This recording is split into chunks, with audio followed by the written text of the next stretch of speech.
आप देख रहे हैं खबरदार 24.com। रामचंद्र भगवान की, सियावर रामचंद्र भगवान की, पवन सुत हनुमान की, पवन सुत हनुमान की, वृंदावन बिहारी लाल की, वृंदावन बिहारी लाल की, भारत माता की, भारत माता की, वंदे वंदे वंदे। नमः पार्वती पतिये हर हर।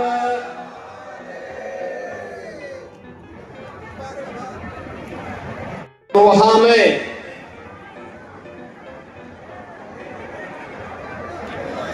धनौरा और अमरोहा विधानसभा की परियोजनाओं के लोकार्पण और शिलान्यास के लिए आयोजित आज के समारोह में उत्तर प्रदेश सरकार में मंत्रिमंडल के मेरे सहयोगी सरदार बलदेव सिंह ओलख जी, लोकप्रिय सांसद श्री कंवर सिंह तंवर जी, लोकप्रिय विधायक श्री राजीव तरारा जी, लोकप्रिय विधायक हसनपुर श्री महेंद्र सिंह खड़गवंशी जी, विधान परिषद सदस्य सरदार हरि सिंह ढिल्लों जी,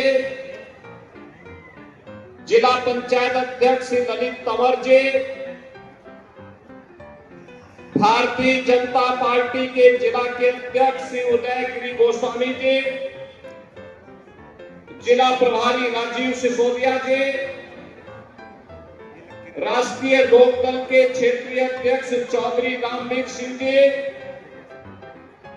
मंडल अध्यक्ष मुरादाबाद श्री सरजीत सिंह जी, जिला अध्यक्ष सचिन चौधरी जी, पूर्व सांसद श्री वीर सिंह जी, पूर्व विधायक श्रीमती संगीता चौहान जी, पूर्व विधायक श्री तोताराम जी, पूर्व विधायक श्री मदन चौहान जी, पूर्व विधायक हरपाल सिंह जी, नगर पालिका परिषद अमरोहा के अध्यक्ष श्रीमती शशि जैन जी, नगर पालिका अध्यक्ष परिषद अध्यक्ष गजरौला श्रीमती राजेंद्री उर्फ उमा देवी जी, नगर पालिका परिषद हसनपुर के अध्यक्ष श्री राजपाल सैनी जी, नगर पालिका परिषद धनौरा श्री प्रवीण कुमार जी, नगर पंचायत सैयद गली श्री डॉक्टर अनुकृति चौधरी जी,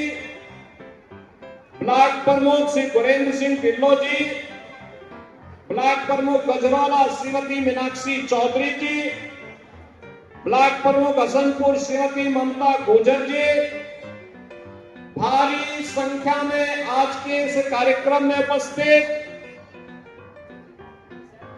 अमरोहा और धनौरा से जुड़े हुए जनपद के मेरे सभी बहन और भाइयों, मैं सबसे पहले महाभारत कालीन पावन तीर्थ की भूमि तिगड़ी से जुड़े हुए इस जनपद को वासुदेव तीर्थ के नाम पर, जिसने द्वापर युग की स्मृतियों को जीवंत बनाए रखे हुए हैं, ऐसे अमरोहा जनपद की इस पावन धरा को कोटि कोटि नमन करते हुए आप सभी का मैं अभिनंदन करता हूं। अमरोहा जनपद ने अपनी कारीगरी और हस्तशिल्प के माध्यम से दुनिया के अंदर अपना लोहा बनाया है। अमरोहा का तबला और ढोलक वन डिस्ट्रिक्ट वन प्रोडक्ट में एक पहचान बनाया है। अब यहां पर आपने देखा होगा कि यहां का अन्नदाता किसान अपनी आम की उपज को वैश्विक बाजार में पहुंचाने का काम कर रहा है।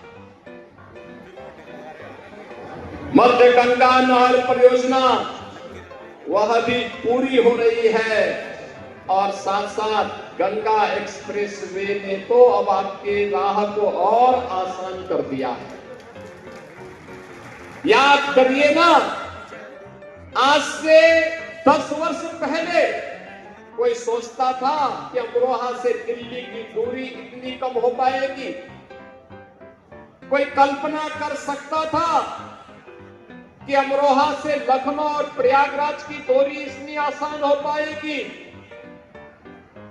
लेकिन यह भी हुआ है और अभी तो हम लोग हरिद्वार की दूरी को और आसान बनाने जा रहे हैं।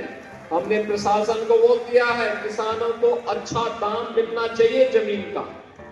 और बहनों और भाइयों, अमरोहा जनपद अब ऐसा जनपद हो गया है, कोई अब उसको पिछड़ा जनपद नहीं कहेगा।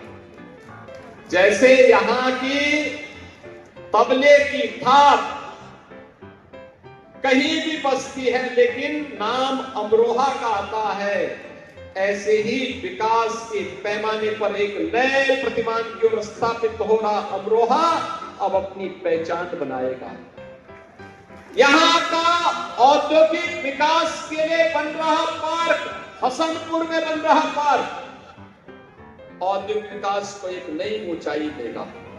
कल्पना करिए, क्या ये विकास, क्या ये औद्योगिक निवेश, क्या ये 17 के पहले संभव था?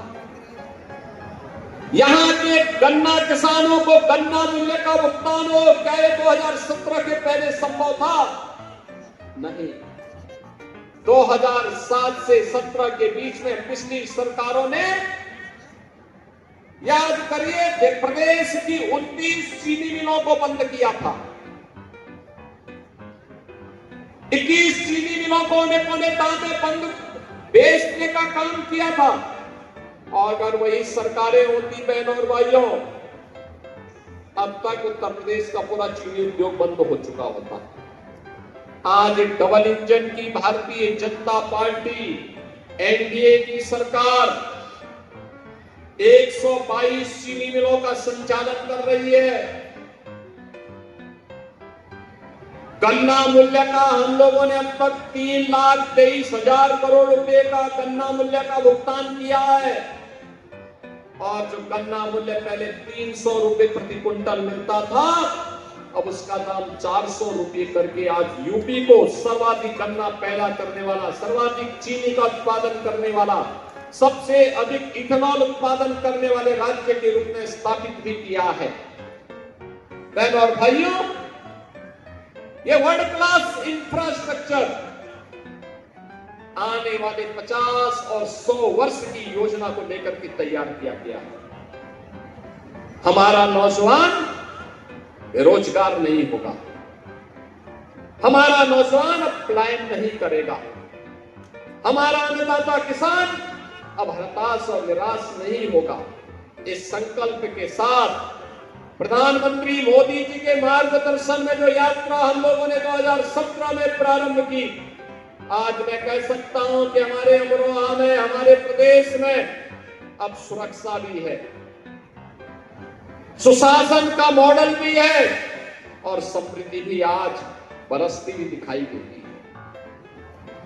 गरीबों के कल्याण के लिए भी योजनाएं हैं और आपकी आस्था के साथ कोई खिलवाड़ नहीं कर सकता। पिछले दिनों पिछले वर्ष जब यहाँ पे गढ़ और तिगरी मेला हुआ था, मैं स्वयं समीक्षा करने के लिए आया।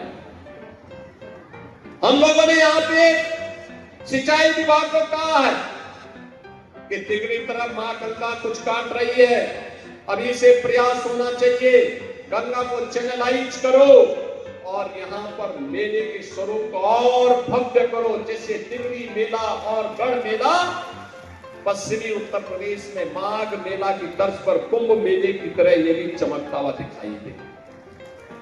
तिगड़ी और गढ़ के विकास के लिए सरकार पूरी प्रतिबद्धता के साथ काम करना चाहती है और उसी के लिए आज मैं आपके बीच में आया हूं आपसे कहने के लिए।